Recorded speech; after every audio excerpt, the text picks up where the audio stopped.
보라, 내 종이 형통하리니 받들어 높이 들려서 지극히 존귀하게 되리라. 전에는 그의 모양이 타인보다 상하였고 그의 모습이 사람들보다 상하였으므로 많은 사람이 그에 대하여 놀랐거니와 그가 나라들을 놀라게 할 것이며 왕들은 그로 말미암아 그들의 입을 봉하리니 이는 그들이 아직 그들에게 전파되지 아니한 것을 볼 것이요 아직 듣지 못한 것을 깨달을 것임이라. 아멘. 네, 내 종이 형통하고 받들어 높이 들려 지극히 존귀하게 되리라. 이 말씀이 이제 하나님의 아들이신 예수님께서 이 땅에 오셔서 이 고난을 받으시고 그리고 죽임을 당하시고 이제 부활하셔서 영광의 보좌에 올라가시는 그런 이야기를 이렇게 간략하게 들려주고 있습니다. 그래서 그는 그 모양이 타인보다 상하였다 이런 말을 합니다. 사람들이 너무나 그 모습이 상하였기 때문에 놀라게 된다는 것입니다. 네. 우리가 어떻습니까? 예수님이 성화 같은 걸 보면 금발머리에 피부도 하얗고 아주 잘생기신 모습으로 이렇게 많이 나오는데 예수님이 천국에 가서 예수님을 실제로 뵈면 좀 다를 수가 있어요. 네. 그렇지 않을 수도 있습니다. 그러니까 그거는 이제 서양 사람들이 생각하는 예수님에 대한 모습이고요. 아프리카 사람들은 또 흑인으로 그려놨어요. 네. 우리나라 옛날 사파 같은 걸 보면 예수님이 갓 쓰고 계십니다. 네. 그러니까 다 자기들이 생각하는 예수님의 모습이 있을 터인데 성경은 뭐라고 기록하고 있는 거 아니? 그는 마른 땅에서 나온 연한 줄기 같아서 풍채도 없으시고 고운 모양도 없으셨다 그랬습니다. 그래서 우리가 인간적으로는 흠모할 만한 아름다운 것이 없는 분이라고 돼 있어요. 어떤 영웅의 풍모나 어떤 위대한 아주 훌륭한 배우같이 이렇게 잘생긴 모습이나 이렇다기보다 우리가 흠모할 만한 아름다운 것을 그분에게서 볼 수 없었다. 그러나 그분은 누구시냐 하면 그분은 살아계신 하나님의 아들이시요. 그분은 우리의 영원한 구주이시며 오늘 성경에 말씀하신 것처럼 이제 부활하셔서 영광의 보좌에 앉으신 만왕의 왕이시고 만주의 주님이십니다. 여러분 예수님이 처음 이 땅에 오셨을 때는 저 보좌에 오르셔서 모든 천사들을 복종케 하셨고요. 두 번째 세상에 오실 때는 이 세상을 다 복종케 하실 것입니다. 예. 그래서 주님은 영원한 왕이시요. 그분은 나의 왕이시요. 우리는 예수님을 우리의 왕으로 모시고 있습니다. 성경은요, 뭘 말씀하냐면 왕의 명령을 듣는 자를 말하고 있는 것입니다. 왕의 명령을 듣는 자. 여러분 어떤 신하가 병들었을 때 그 주인이 하인을 보내가지고 내 집에 오셔가지고 손을 얹어 고쳐주소서라고 예수님께 이렇게 말을 하는데 예수님이 또 가려고 그러니까 또 말을 다르게 해요. 이제 신하가 병들었습니다. 그래, 내가 가서 고쳐주마. 어느 집이냐? 그러니까 뭐라 그러는 거 아니? 나도 수화가 있어서 그대로 오라 그러면 오고 그대로 가라고 하면 갑니다. 예. 당신은 왕이시기 때문에 그 얘기예요. 말씀만 하소서. 말씀만 하시면 내 하인이 낫겠습나이다. 예수님이 얼마나 기뻐하셨는지 내가 이스라엘 온 동네를 다녀도 이만한 믿음을 만나보지 못하였노라. 이 백부장 이만한 믿음을 내가 이스라엘 온 동네를 다 다녀도 이렇게 좋은 믿음을 만나보지 못했다는 것입니다. 여러분 그게 무슨 말씀인지 아십니까? 주의 말씀만 있으면 된다고 믿어야 됩니다. 예수 말씀만 있으면 무엇인지 가능하다고 믿어야 됩니다. 주여 말씀만 하소서 내 하인이 낫겠사옵나이다. 우리는 주님의 음성이 나에게 들려오면 주님의 음성이 들려오는 즉시 모든 은혜가 이루어진다는 사실 그걸 믿어야 합니다. 예수 말씀에 생명 있고 예수 말씀에 능력 있습니다. 그래서 예수께서 말씀하시는 바로 그 시간에 그 하인이 낫더라고 했습니다. 여러분 38년 된 병자 베데스다 목가에서 천사가 하늘에서 내려와서 물을 한번 휘 저어주면 언제 천사가 내려올지 몰라요. 근데 언제 한번 내려와서 물을 휘 저어주면 1등으로 베데스다 목가에 빨리 오는 사람 선착순 한 명은 누구든지 낫게 된대요. 근데 그 천사의 모습은 안 보여요. 원래 보이는 게 아니고 물이 움직이는 것만 보이는 거예요. 그게 이렇게 물을 줬는. 그러니까 거기서 다 모여가지고 병든 사람 다 모여가지고 그 호수만 바라보고 있는 거예요. 움직이면 들쳐업고 뛰어가든지 해서 1등으로 가면 나으니까 기다린다. 이 사람은 38년 된 병자입니다. 38년 동안이나 고난을 받았어요. 근데 이 사람도 거기서 목가에 기다리는데 자기를 들쳐업고 뛰어갈 사람이 없어요. 예수님이 지나가시는데 이렇게 뭐라고 물어보냐면 예수님이 이제 내가 낫고자 하느냐 이렇게 물어보셔요. 그거를 왜 물어보시는지 모르겠어요. 내가 낫고자 하느냐. 당연히 낫고자 하니까 거기 와 있겠죠. 네, 주여 나를 업어다가 데려다 줄 사람이 없습니다. 나를 들쳐업고 저기에 갈 사람이 없습니다.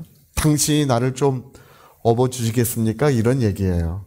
근데 예수님은 그렇게 그를 업어줄 마음이 없으세요. 예수님 뭐라고 말씀하십니까? 자리를 들고 일어나 걸어가라고 말씀하십니다. 그러니까 그게 무슨 말이냐 하면 천사가 내려오고 물이 움직이고 선착순 1번 가고 그런 게 다 필요 없다는 거예요. 주의 말씀만 있으면 무엇이든지 가능하다는 것입니다. 그래서 우리는 예수님의 말씀을 왕의 명령과 같이 들어야 합니다. 자, 우리 요한복음 12장에 되게 중요한 말씀이 거기 기록이 되어 있는데요. 그거 한번 읽어봅시다. 요한복음 12장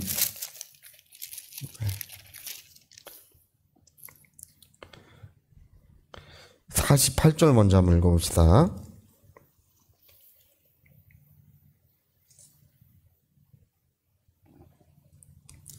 48절. 자, 우리 같이 한번 읽을까요? 나를 저버리고 내 말을 받지 아니한 자를 심판할 리가 있으니 곧 내가 한 그 말이 마지막 날에 그를 심판하여. 내가 그를 심판하는 것이 아니고 내가 한 그 말을 너희가 그것을 받지 아니하면 그 말씀이 심판한다고 이렇게 말씀하시면서 여기 50절에 굉장히 중요한 말씀이 기록되어 있어요. 자, 50절 우리 같이 다시 한번 읽어봅시다. 나는 그의 명령이 영생인 줄 아노라. 이 말씀이 굉장히 중요한 거예요. 내가 자기로 말한 것이 아니고 아버지께서 내가 말할 것과 이룰 것을 친히 다 가르쳐 주셔서 나는 아버지의 말씀을 그대로 전해주는 것인데 그 말씀은 명령으로 받아들여야 된다는 것입니다.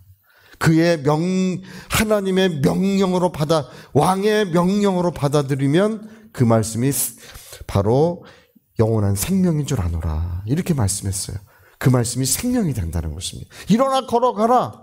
아유, 주님, 내가 일어나 걸어갈 것 같으면 여기까지 이렇게 앉아 있었겠습니까? 예. 자리를 들고 일어나 걸어가라. 주님, 내가 38년이나 아팠습니다. 38년이나 아팠는데, 괴로움 받았는데, 그 말 한마디에 내가 이게 낫겠습니까? 예. 말 한마디에 내가 지금 어떻게 걸어갑니까? 그러고 앉아있으면 아무런 생명이 없다는 거야. 그 말씀을 명령으로 들을 때, 일어나 걸어가라! 명령으로 들을 때 그 말씀을 따라 내가 순종하려고 할 때에 발목에 힘을 얻고 바로 그 몸에 전류가 흐르고 능력이 흐르고 생명이 흐르게 된다는 것입니다. 내 말을 받지 아니하면 아무 생명이 없다는 거예요. 그러나 내 말을 하나님의 말씀을 명령으로 들으면 그 말씀은 영원한 생명이 된다는 것입니다. 여러분, 오늘 우리는 하나님의 말씀을 다르게 대해야 합니다. 사람의 말도 있고 하나님 말씀도 있는데 물과 기름이 다른 것처럼 완전히 달라요. 사람의 말은 그냥 바람소리일 뿐이에요. 지식을 전하고 감정을 전하고 어떤 자기의 의지를 전하는 것 뿐이에요. 그러나 하나님의 말씀을 말씀은 그 말씀을 왕의 말씀으로 영접하는 자에게 생명을 준다는 것입니다. 오늘 여러분, 우리 모두가 그 말씀에 생명을 누렸으면 좋겠습니다. 그래서 자리를 들고 일어나 걸어가는 이런 역사들이 곳곳에서 일어났으면 좋겠습니다. 목사님, 저는 20년 동안 고난을 받았습니다. 무슨 문제가 있습니까? 우리는 주의 말씀이면 된다고 믿어야 합니다. 목사님, 저는 여지까지 아무리 노력해도 안 되고 제가요, 그거 있어요. 여러분, 요한복음에 이런 말, 요한복음 15장에 그 말씀, 내 말이 너희 안에 거하고 너희가 내 안에 거하면 원하는 것을 구하라 그럼 이루리라고 돼 있어요. 너희가 내 안에 거하고 내 말이 너희 안에 거하면, 여러분 읽어도 안 되고 이걸 많이 읽었어도 안 되고 많이 들었어도 안 돼요. 이 말, 너희가 내 말이 너희 안에 거하면, 이 말이 무슨 말이냐면 그걸 명령으로 들으면 그 뜻이에요. 그게 하나님의 말씀을 명령으로 들으면 너희에게 무엇인지 이루어진다. 그렇게 돼 있는 거예요. 읽었어요. 100번도 넘게 읽었고 외웠어요. 어떤 분은 뭐 성경 엄청나게 외웠지만 아무 생명이 없어요. 근데 그 말씀을 명령으로 들으면, 그 말씀을 순종하기 위해서 들으면 무엇인지 역사가 이루어진다는 것입니다. 그게 원리예요. 하나님 말씀은 살아 움직이고 있습니다. 그게 원리예요, 여러분. 저는 제가 여지까지 많이 봤습니다. 정말 하나님의 역사가 어떻게 이루어지는지 봤는데 정확합니다. 하나님의 말씀을 내가 순종하기 위하여 말씀을 듣고 그대로 움직이는 사람들에게는 언제나 역사가 일어나게 돼 있습니다. 제가 머리에 손 얹고 번개불이 쳐야 역사하는 줄 아는 분도 있어요. 그런 게 아니에요. 하나님의 말씀이 심령에 임할 때, 제가 이렇게 말씀드립니다. 읽었어도 안 됐어요. 외웠어도 안 됐어요. 내 말이 너희 안에 거하면, 이 말은 제가 그래서 그 전에 어떤 사람 아무리 기도해도 안 돼요. 그러다가 번뜩 깨달았어요. 뭘 깨달았냐면 제 마음에 어떤 말씀이 와서 닿았냐면 내 이름으로 귀신을 쫓아내라. 예수께서 마가복음 16장에 말씀하셨죠. 내 이름으로 귀신이 떠나가리라. 문득 그 말씀, 주여 제가 주의 말씀을 순종하겠습니다라고 하고 떠나가라고 하니까 즉시 팍 떠나가더라고요. 할렐루야. 그 말씀을 순종할 때에, 주의 말씀을 순종할 때에 역사가 일어나는 거예요. 주의 충만한 은혜가 있으시기를 부탁드리겠습니다. 자, 우리 같이 한번 기도하시겠습니다. 우리 한번 기도하실 때, 나는 그분의 말씀을 명령으로 듣는 자에게 생명이 있다는 사실을 알고 있다고 하셨습니다.